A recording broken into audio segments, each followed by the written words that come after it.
Are you? I can see you, Jeff. I can't see you. Let's keep it that way. No, but like, I'm just kidding, though. I'm about to spotlight, so I don't see you.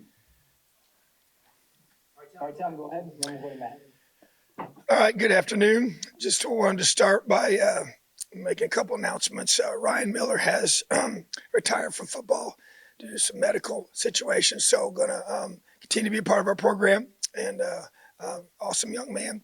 And then also we voted for our captains, which always an exciting process, and have our players vote and have the coaches as well. And we've 5 captains for the 2023 season. Going to be Noah Pierre and Aaron Casey, Mike Kadick, Cam Camper, and Andre Carter. And really excited to have those 5 guys representing our program in that role.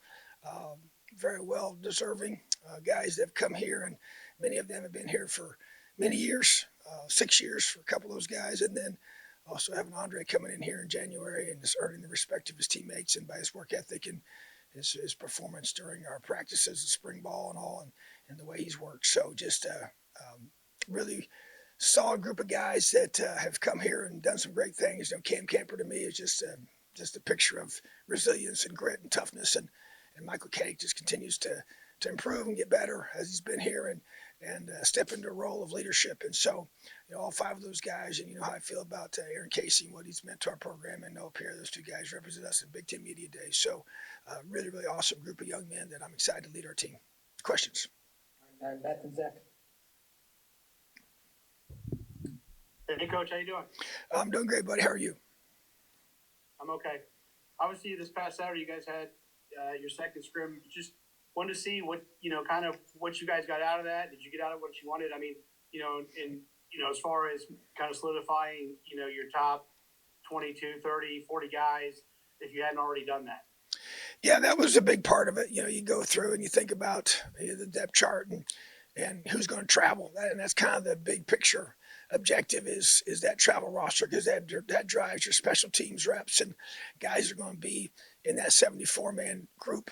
And, who's going to be the 2 deep, who's going to be the next guy in beyond that per each position. So felt like that was a major goal going in. Also had the objective of a lot of situational football, a lot of end of game situations that we worked through, and just getting better, trying to drive the ball and make it as game-like as possible. Had an overtime period like we usually do in the second scrimmage, and had a chance to go through that process and have the officials there and work through all that. And then also, once again, just work on 2-minute and just, the kicking situation I thought was very, very positive. So that was a big improvement from the previous scrimmage, and just the overall, effort of our guys. So very productive day, got a lot of reps, a lot of snaps, went some live goes, which is good, and as well as a lot of situations. So I thought it was a very productive scrimmage. Zach and yes, Tom, first question. I suspect I know the answer. Have you picked a quarterback? Are you going to tell us? And if you won't tell us, can you at least talk through just kind of, I think you said you wanted one coming out of the scrimmage, just kind of the process of sorting through and basically coming to that decision. Yeah, so yes, we have a decision, and no, we're not going to announce it.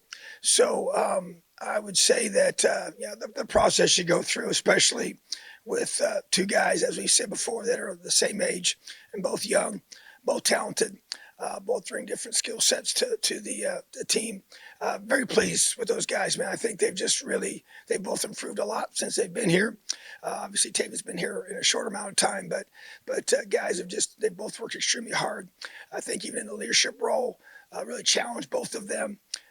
And they've grown in those areas and are viewed in that regard. So I think that, 2 young men that we feel very, very good about, that have great qualities. You're looking for a guy to be able to command, that side of the football, lead that side of the football. And that's with leadership and production. So you got to make plays and run the offense, and just the verbalization of all that, and the way when you don't huddle, you got to be able to command and make checks and adjustments and articulate things and all the different roles that go into that. So you're looking for all those things from your guys. And then obviously you just want to be able to move the ball down the field, in live situations and scrimmages and team goes and all that. We chart everything. So feel really good about the process we go through, and look, we got 2 guys we can win with. Mason and Seth. Coach, you just kind of mentioned it there that you said you feel you have 2 guys that you can win with. With this decision now being made, is it a decision that you can see playing out and staying at your decision for a while? How long do you think the leash is for your starter at this point? Oh, I don't want to get into all that. I think the bottom line is that we do feel like we have 2 guys that are really good players, and excited about that. It's obviously a situation that you want to be in, to be able to have more than one. And then obviously Dexter continues to work hard to rehab and get back, and got a lot of meaningful reps as well. So just bottom line is we know we got to be able to have multiple quarterbacks to help us win and do what we need to do in 2023 season. Seth and Todd. So kind of a two-parter. You just mentioned Dexter. I was going to ask you just about any health updates coming out of fall camp, particularly with Dex and Cam Camper. Just where are those 2 at heading into, coming out of camp, heading into game week? And as far as all your, you had other position battles outside of quarterback, kicker, wide receiver, and just kind of rotation on the defensive line. Just have you kind of solidified your rotations there? Where are all those position battles at? Yeah, I think that as you kind of go through your questions, Dexter continues to progress, and it's just an ongoing thing. So really, probably not much is different than the last time we talked about it. Just trying to. He will not be available to play in these first few games, and so will not even probably dress for that in that regard. He's not going in. So, but once he's able to do that, then we'll continue to see what he can do from a mobility perspective, and obviously continues to throw, and he'll continue to be developed, and he'll practice with us and do everything he can do to be able to be in that position. And then Cam Camper is doing a great job. Feel like he's ready to go, and should be game 1 starter for us, and expecting him to play. And obviously, anytime you have a guy like that, you always may have a pitch count mentality, but in regards to just being when he's out there, he should be full bore, and he had a chance to he went live with us, for some reps, which is important. Don't always do that with guys coming back from that injury, no matter what position you play, but just did some research on that and felt like that was important for him to be able to have that confidence in it. So that went well. It's been tackled, and so that's a unique thing as well. So feel good about that. And then other guys, just the position battles, the kicking situation, it seems to be becoming more and more clear all the time, and I feel good about where we're at there. And then also, you talk about defensive line, I think that's becoming more and more clear. Feel good about it. That's a group you obviously rotate quite a bit. Receivers, we're going to play quite a few receivers, and got good depth there, and also in the secondary, you're really trying to get the top 5 or 6 guys. They're going to rotate in and play, and then those guys involved in special teams. So you're going to probably travel 6 corners, and those top 4 guys will do most of the playing. But then you have a couple other guys that got to be ready to go, and they'll be on special teams and be subs there as well. And then same with safety and linebacker positions where you got to have special teams guys. Same with tight end. So, and we're just going to we'll play. The goal is to play a fair amount of guys just to keep them fresh and allow them to be able to have the ability to finish strong in the fourth quarter. And every position will be a little bit different in that regard. But at the same time, I think our scrimmage this past weekend was big for that. And even these last couple of days, we had practice on Monday and Tuesday of this week. Before we got into Ohio State preparation, which began today. Really works a lot on just fundamentals and technique, and just kind of solidifying some of those spots and where we feel like we need to be from a depth chart perspective. So feel good about where we are, and just trying to continue to, build that, solidify that here in the next couple of days. A couple of guys that were maybe dinged up a little bit. Did some running this morning here. We'll find out here a little bit about their status for practice tomorrow, but nothing really been that long term. So just it's been a pretty healthy fall camp overall, and just got to continue to be able to do that here these next couple of days, and then we'll get into game week next week. Todd and Jack. Multi-pronged question that relates to the same thing. For all of your position battles through camp, did they develop at the pace that you wanted them to? Did decisions kind of firm up at the pace that you wanted them to? And the reason I ask that is, with a Big Ten game straight out of the chute, did that add any urgency to to making decisions at the position battles you've had? Yeah, I think it does, and I think that, you got to feel really good about those spots, especially the guys that are going to be the ones in the twos. They're going to do most of your playing. And yeah, there's no question, you don't have the luxury of having a game where you could maybe experiment a little bit with that. And so I think that that's a big deal, so, but at the same time, I think, and also you kind of get some injuries if a guy misses a couple days, and you can't get that chance to evaluate that part of it. That kind of maybe elongates it a little bit. Had that situation at the kicker spot, and now that Nico's back and kicking, so that probably delayed that process a little bit. Now, I would say it'd be true for a couple other positions as well. So, but I think we kind of got through that here these last couple of days, and even the few that we're still trying to solidify here in the next couple of days will be because of that. But overall, yeah, the Big Ten opener, as I always have said, it creates an urgency in your preparation, and the depth chart is no different there. Captain Pete. Yeah, it seems like Jamari Sharp has worked his way into a bigger role this season after not really playing much last year. I guess, what have you liked from what you've seen from him in fall camp, and where do you want to see him keep growing? Yeah, he's been one of the guys that we had targeted that you'd say you'd like to see him step up and elevate from being a redshirt freshman, being a true freshman, now being a redshirt freshman. He's got length. He's extremely fast. He's a 4.3 guy. Was an elite sprinter in high school, and just felt like he had that potential. And so really encouraged by his progress. Obviously brought in some older guys at the position, and he's right there. So I think he's one of our top 2 or 3 corners on the team right now, and that's an awesome thing. So really encouraged by his progress, excited for him. He's going to play a whole lot, and may even be a starter, so that's one of those spots where we're still going through that process. But he's, like I said, he's got those traits you're looking for, and he continues to develop, as a young player, and the technique and fundamentals that it takes to play a position. It's a hard position to play, and he's going to have a chance to be tested at a high level week 1, so really excited for that for him, because that's an opportunity for him to grow and develop and prove who he is. Pete and Mike Niz. Yeah, hey Tom, can you talk a little bit more about Aaron and Noah and their making captain and the fact that they battled so long and so hard to get to this point? Yeah, I tell you, I love talking about those 2 guys. Matter of fact, even our players in our team meetings throughout fall camp, I talked about Noah at length one night, and just kind of gave his story, because some of these guys may not know, that it took 4 years. He didn't start till in the Michigan State game of his 4th year here.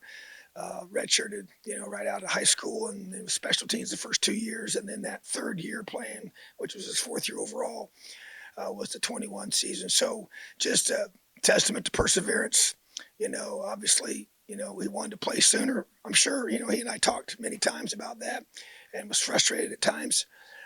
You could say the same thing about Aaron Casey, just that kind of the gradual progression, and didn't have a very good 2021 season, and had a chance to come back, and then really everything elevated in 22, especially when Cam Jones went down and we lost him, and he was really forced into a leadership role and more pressure on him to make plays, and just to see that growth, and to see 2 young men that came here, have been in this program for a long time, and are now being rewarded with being captains. And that's one of the greatest honors you can be given, is be voted by your teammates, by your peers, to be in that role. And so just so excited for them. They represent us in such a high level way, on the field, off the field, both graduates already, just first class people, hard workers, tough, and they make plays, and they've had to, be patient, and they've had to wait. They've had to have a lot of grit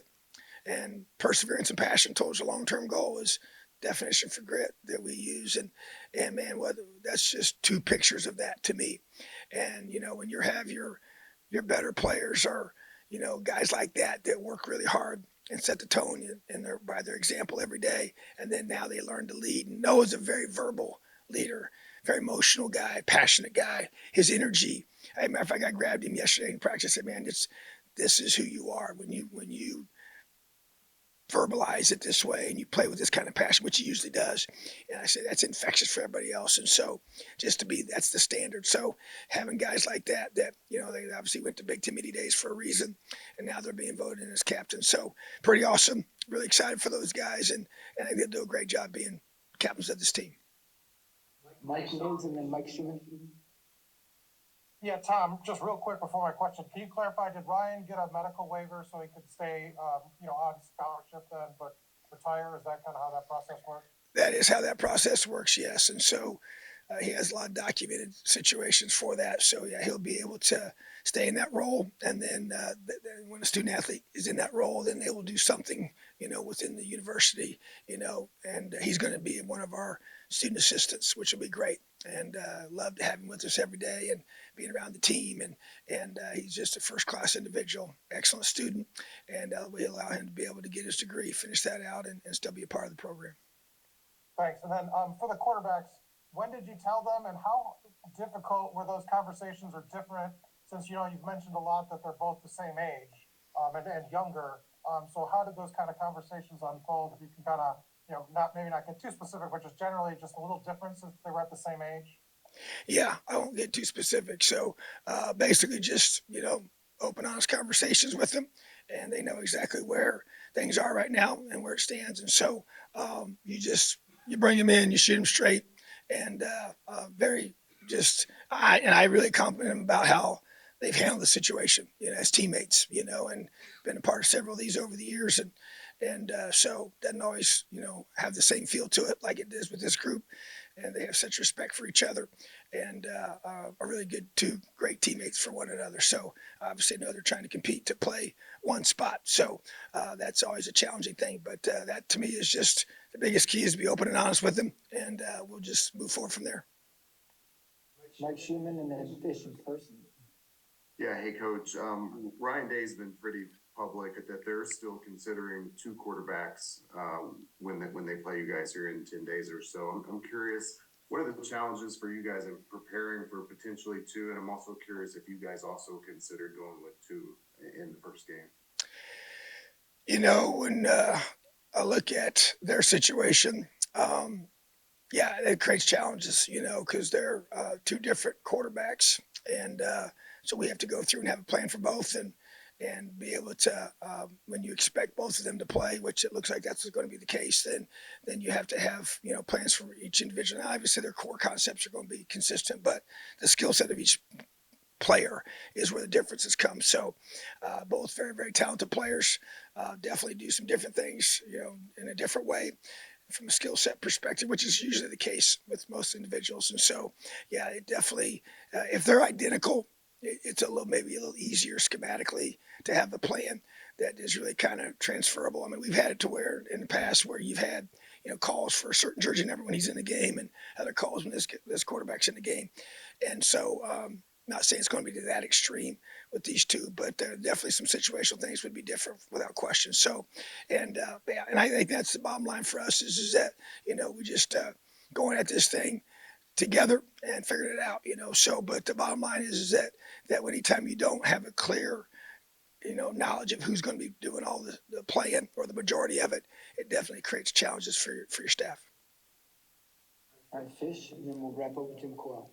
I'm asking the question about returns. I know Jalen Lucas is primary, but have you decided on if you're going to use someone else in the punt return role or in the kick return role, and any other standpoint as far as a backup is concerned or whatever? Yeah, so he's the primary guy, you know, in both roles, you know, and so we've got several different guys as kick returners. You know, David Holland would be a top guy to be the next, you know, kick returner in the game, big physical guy that can run, and you know, that's a position where you can sometimes get some big hits, you know. So, and now the punt return, that's a little bit different because that's such a difficult task to be able to fulfill. You know, DQ is a guy that's done that in the past. and is very comfortable back there. DeKeith Carter, and so feel like he has a chance to do that. And then Cam Jordan's another one that's very smooth back there, very natural. Noah Pierre's also taken a lot of punts, catches, opportunities. So those 4 guys total, including Jalen, have been the top 4 guys we've had back there. So Jalen will be the key guy for each, and then we'll have guys that'll be rotational behind him if need be. All right, Jim. Hey, Tom, how are you? Good, buddy. How are you? Good, sir. On the quarterback battle, I know it was very, very close and a hard decision, but what was the difference that led to the decision? What did you see that you thought that we're going to go this direction? Not that the other one is down, it's just that somebody obviously had to separate themselves. And what was that difference maker? I think as you go through, when you make these difficult decisions, I think you just go through and you basically just say, okay, when you go live or you move the football, and I say live, I'm talking about, game-like situations, and we have move the ball periods in practice where we just put the ball down and we play football, on both sides. We don't script them, and the calls come in based on the situation. And those scrimmages are obviously set up that way, but even in practice, we do that quite a bit in 2-minute situations. And so you go through and look at those really where you kind of probably separate yourself and try to make decisions based off of that. But, the bottom line is that like I keep saying, we got 2 talented quarterbacks. They're just both young, haven't played a lot collegiately. And so excited about that opportunity to be able to have guys that more than just one guy that you feel really good about. So, and then you got the third part of the equation is Dexter and the potential for the future. So just when you go through, you just got to say, okay, who gives us the best chance to win? And that's what you got to do. And you go through that and you approach it accordingly, and you communicate with those guys. And we've all been through this enough to know that there's a lot of unknowns for the future. And so you just, you better have more than one, that's for sure. So I'm glad we do. All right, thanks, Tom. Have a great day, Elio.